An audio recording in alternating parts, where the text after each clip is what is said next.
You're listening to Inside Israel Today with Gil Hoffman on the Land of Israel Network. Hello and welcome to Inside Israel Today, broadcasting from Jerusalem on a beautiful day here in the capital of the State of Israel and of the Jewish people. We are 70 days before the exciting election. 70 is a very symbolic number in Judaism, as we learned when we were celebrating the 70th birthday of the State of Israel. The number 70 has a lot of significance. There were 70 Jews who went down to Egypt with Jacob, and there were 70 years of the Babylonian exile. 70 is a time that we see as a time when a nation can be built, and 70 is a time in which anything can happen in Israeli politics. And here we are. We still have plenty of time before the August 1st deadline for each of the political blocs to get their act together and decide in which framework they will be running. Ayelet Shaked has just returned from a vacation in the Canadian Rockies, which sounds like a wonderful place to visit. She did not really disconnect when she was over there. She was in constant contact with the different politicians over here, and she went straight from arriving in Ben Gurion Airport to lengthy meetings with Naftali Bennett, with Bezalel Smotrich, and the fate of the right could very well be decided by the end of the week. In what kind of framework will they be running? Will Ayelet Shaked be at the top of a list? Where will Naftali Bennett be? Whatever happened to Moshe Feiglin? How is it all going to work out? How are they going to put those egos together? Should be interesting to see. But today's show is going to be more about what's going on the left. And we've been following this for the last couple weeks over here on Inside Israel Today, where last week we had the elections for leader of the Labour Party on the day that we did the show. The week before there was a show about Benny Gantz and whether he has the elbows to be the Prime Minister of Israel or a serious candidate. And today's show is about Ehud Barak. Ehud Barak is a very interesting phenomenon in Israeli politics. He is the only man who has defeated Netanyahu in an election. That happened in 1999. Netanyahu had been prime minister for 3 years. The people of Israel decided to go in a different direction. That was the last time the center-left won an election in Israel, if you don't count Kadima as center-left and really believe that they were center-center. And so Barak found the formula back then to unite enough people against Netanyahu in an election that was very much about, yes, Netanyahu or not Netanyahu. And here we are again in a very similar election. And sure enough, Ehud Barak has made his third political comeback.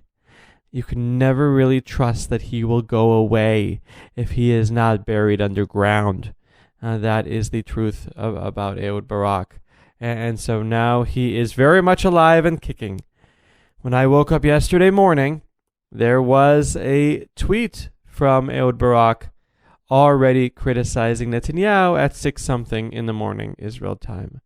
When I woke up this morning, there was a whole long Facebook video that Ehud Barak had put out criticizing Netanyahu in the middle of the night.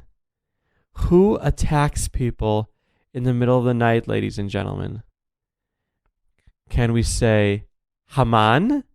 Okay, so I'm not going to say that he's like Haman from the biblical book of Esther, but somebody really, really vengeful, angry, bitter, dark. That is the impression that Ehud Barak is giving right now. He has tried to introduce actual policies. He wants to change the way Israel looks at the various ultra-Orthodox issues. Okay, that's nice. He has not yet said anything about what he would do on war and peace. Remember, like the Palestinians and stuff, they're still here. He's not saying anything about them. Just like Labor and Meretz just elected leaders who have nothing to say about the Palestinians. Benny Gantz has nothing to say about the Palestinians. It's very interesting. There are candidates in the Democratic primary that want to make the Palestinians be an issue in their election. They're not an issue over here. But I digress. Let's get back to Ehud Barak. Barak is a fascinating person. Barak sees himself as a leader who has not been given the proper opportunity. He was the Prime Minister of Israel, shortest of any Prime Minister, less than Ehud Olmert, people forget. He was forced out very quickly after people thought that he didn't run the country well.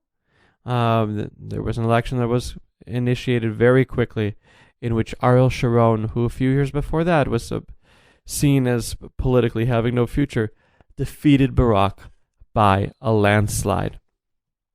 Ehud Barak never really got over that. He really thinks that he is something very special that the people of Israel have missed out on. How can it be that Netanyahu, who in his view is so much less talented than him, so much less smart than him, is about to become our longest-serving prime minister in Israel's history in the days ahead? And here, Ehud Barak has forced to go into business and is on the boards of companies that sell medical marijuana. Barak now is trying to be the leader of the Israeli left. And the real leaders of the Israeli left don't seem to be particularly interested in him being involved. There's going to be a very important meeting tomorrow, Wednesday, between Ehud Barak and Amir Peretz. And when Amir Peretz talks about him, he doesn't sound particularly excited. When Nitzan Horowitz, the new leader of Meretz, talks about him, even worse. Nitzan Horowitz's people spoke to me yesterday about how their meeting, Horowitz's meeting with Ehud Barak, did not go well. That at the end of it, Horowitz talked about how Barak has a problem with two groups of Israelis, Arabs and non-Arabs. Only them. The rest of the people of Israel maybe could give Barak a chance. Barak burned some bridges with the Arab population of Israel in October 2000 when he was the prime minister of Israel, and the police opened fire at Arab protesters. They haven't forgiven him for that. The non-Arabs have many other reasons to be upset with Ehud Barak. And so at this point in the polls, his comeback is not going too well. There was one poll that said he wouldn't cross the electoral threshold. Another said he would barely cross it, 4 seats. But people say, wait a second, there was that poll that said he'd get 6 seats. That's pretty good. No, that poll was taken by a pollster who happens to be employed by Ehud Barak. He did take the poll for another of his employers for Israel's Channel 13, but let's just say he's also employed by Ehud Barak. So we can't really take that poll particularly seriously.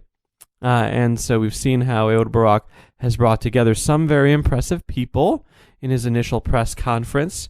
He had with him the former deputy chief of staff of the IDF, Yair Golan, who decided in the end not to join the Labor Party. A very outspoken guy, very also bitter about what's going on in Israeli society right now.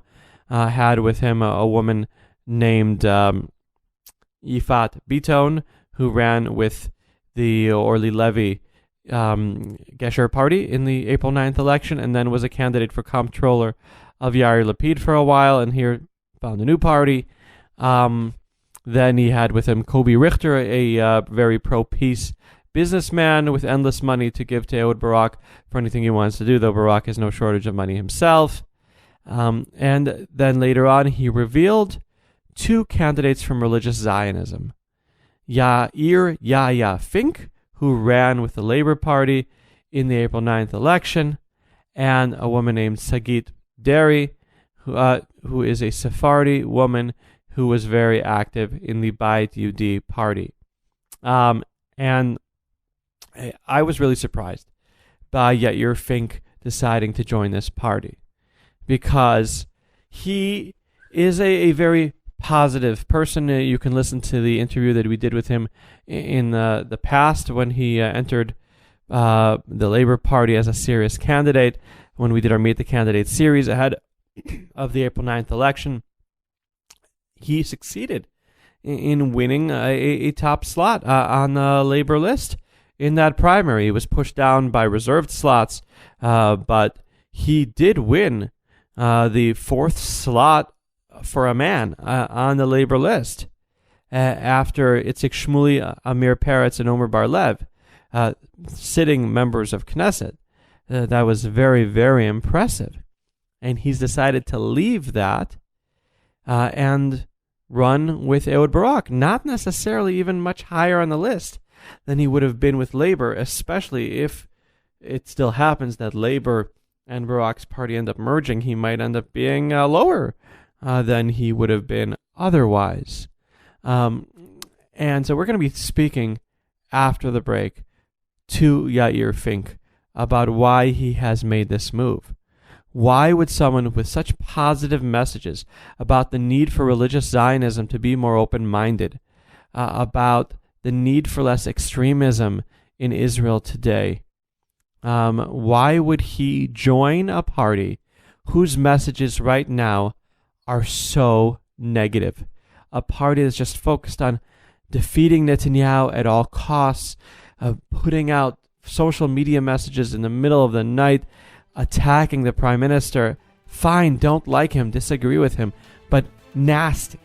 Why would Yair Fink join nastiness when he is someone who is so clean and pleasant and unnasty? Stay with us after the break to find out. This week on Rejuvenation with Eve Harrow, an interview with Dr. Lisa Friedman, author of the Hebrew book on the medieval manuscripts of Rashi. How did the Crusades affect Rashi's insights, and what was his role as a leader of the Jewish people?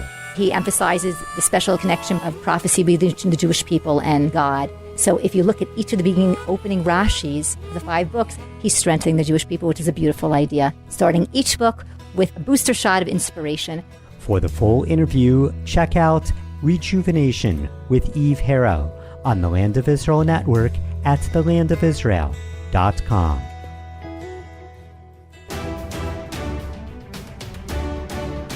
And we're back here on Inside Israel Today, here on the Land of Israel Network on thelandofisrael.com, where, as we said at the beginning of the show, we are going to be speaking to Yair Fink, who won a very respectable slot on the Labor list ahead of the last election, but decided in this election to abandon the Labor Party that he was so active in for so many years and run with Ehud Barak. Welcome to Inside Israel Today, Yair. Hi, thank you for inviting me. Explain, why would anyone leave a rather realistic slot in a respected party that he's been in for so long, where he built up so much support, in order to run with Ehud Barak, who has no guarantee of crossing the electoral threshold? Look, I don't want the upcoming election to be like the same, let's say, look like the same elections. We want to try and to, let's say, shake up the elections. We want to try and to rise the amount of people that would participate the elections and get to the ballots. And in the Labor Party, we were like all the time like fighting with each other and talking only with ourselves.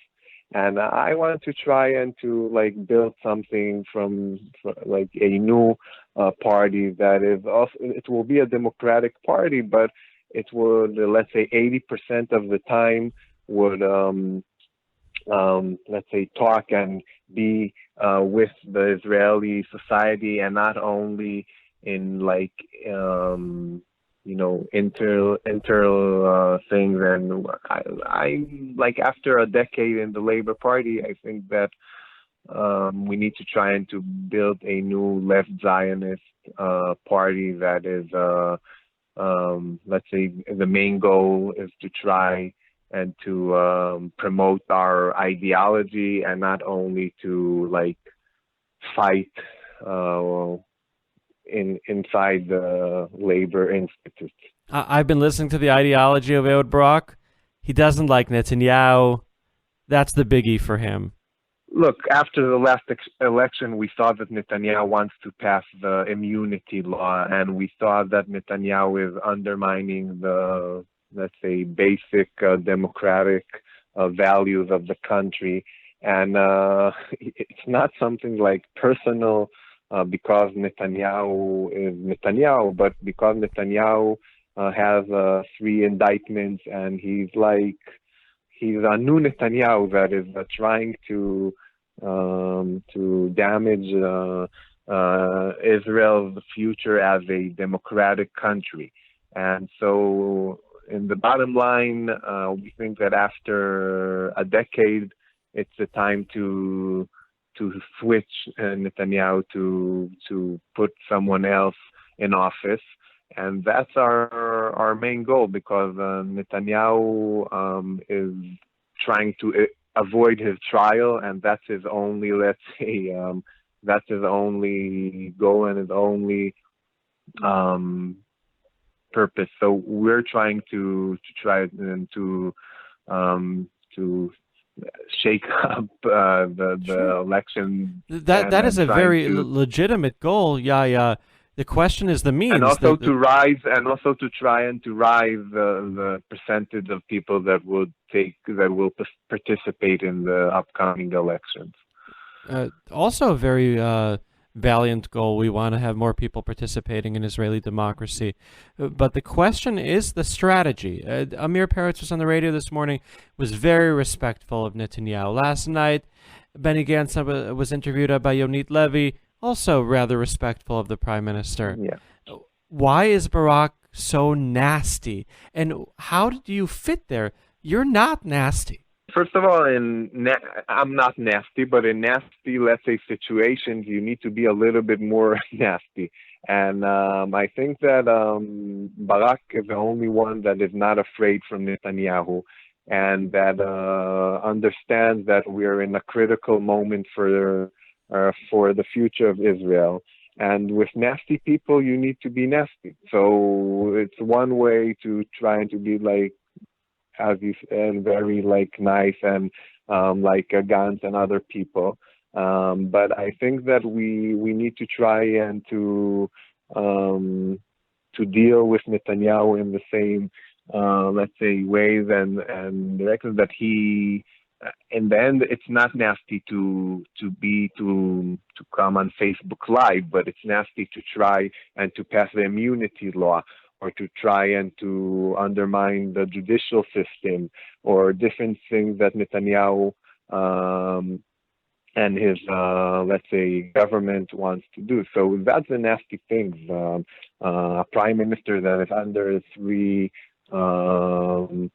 let's say, 3 indictments, that's Netanyahu only like a decade ago said that Olmert cannot be a prime minister because he's under investigations. The same thing he said about Olmert, we need to carry on him. So we're trying to, let's say, fight fire with fire. And to explain to Israeli society that Netanyahu passed every red line, and we need to, after a decade in a democratic country, it's okay to beat someone in the election. Okay, so you speak about being a democratic country, and that's also the name of your party that Ehud Barak chose on Shabbat. So you maybe only found out about it just like I did when Shabbat ended. To call it in Hebrew, Yisrael Demokratit, which translates into Democratic Israel in English, but I sent a text message right after Shabbat to Barak asking him, what do you want to call it in English? Do you want to call it Democratic Israel? Do you want to call it the Israeli Democracy Party, or do you want to call it the Israeli Democratic Party? And he writes me back, the Israeli Democratic Party. That's quite a mantle to take for himself for such a small party, no? But we're in, let's say, we just established it, and we believe that we need to try and to unite the democratic, let's say, center-left parties into one party, and trying to, let's say, rise the power of the Zionist left movement in Israel. So this is only the beginning, but let's say until the election day, we want to try and to be one united, strong party that is in the same values or pretty close to the Democratic party, maybe overseas. So I think that's a pretty good name that it also explains our goal to try and to guarantee Israel as a Jewish and a democratic country, and not being here not observing millions of Palestinians, and trying to save Israel or guarantee Israel as a democratic country, and trying to lessen the gaps between rich and poor people. So that's our ideology, and I think that the Democratic Party, it's a good name. Okay. Were you consulted about the name, being the only American citizen on the list? Yeah, we talked about it last week, and we had a few meetings about it, and also a few polls, and And the decision to announce it on Shabbat, was that not offensive to you as the only Shabbat keeper? Oh, now there's a woman too. No, we have 2 Shabbat keepers out of 7, let's say, people. So I think that's the best percentage maybe in the political map in Israel. We announced it. I think it was after Shabbat, but No. I knew about it a few days before. But if it was on Shabbat, so of course I prefer. That's not my, let's say. I would do it like after Shabbat, and let all the people of Israel, also if they're secular or religious, to hear about it together. Okay, and what do you think about the reactions that there's been? You had the Democratic Party of America, which has a branch here called Democrats Abroad Israel, whose members actually vote in American elections and in conventions, saying that it's misleading. You had the Republican overseas branch here saying, why would Barak decide to affiliate himself with a bunch of losers who are anti-Israel in America? You had plenty of people, Netanyahu himself, say that Barak can't call his party democratic when the decisions are made by one man. How do you react to all that criticism? If they criticize us, so they're talking about us, so I think that's a good...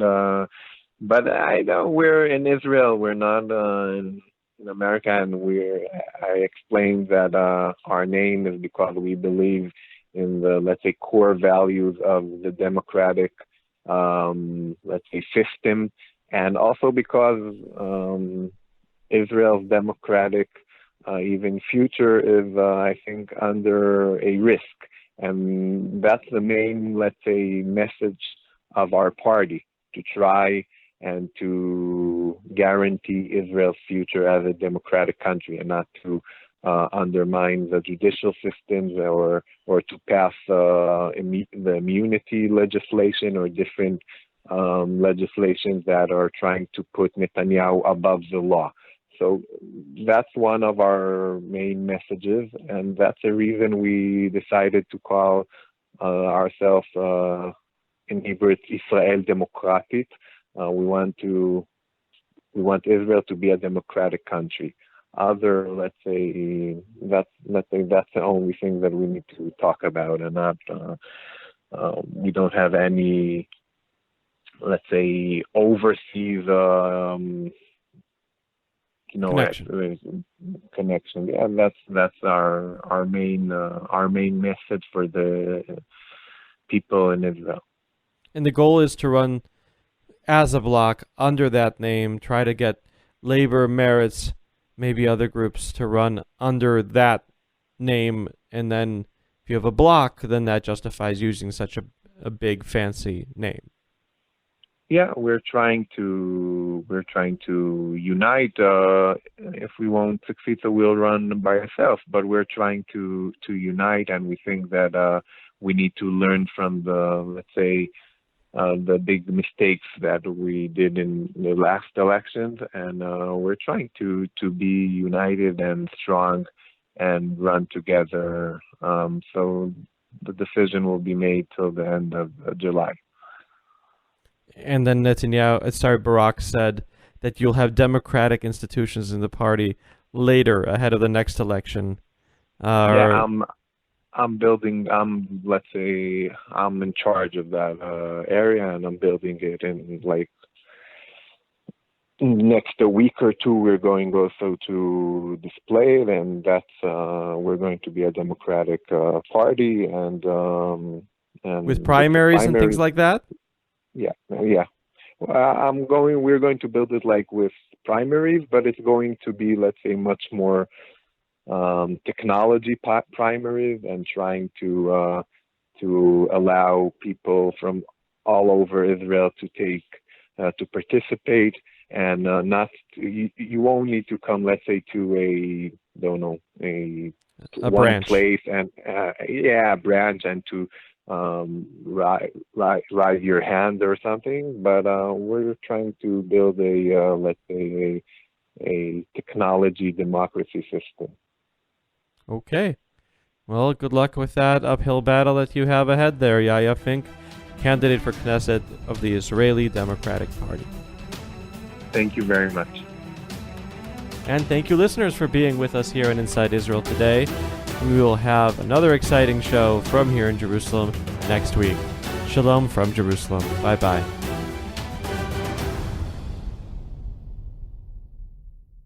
Josh Haston here, Israel Uncensored, on the Land of Israel Network at thelandofisrael.com. Check out my latest show this week with the one and only Israel Meidad. Hear how things are developing for the Jewish community in Judea and Samaria. We believe that it's part of Israel. We believe that it will be part of Israel. But if you come to a court of law, we are Israeli citizens living in a military government-ruled area, which is not fully sovereign in the state of Israel.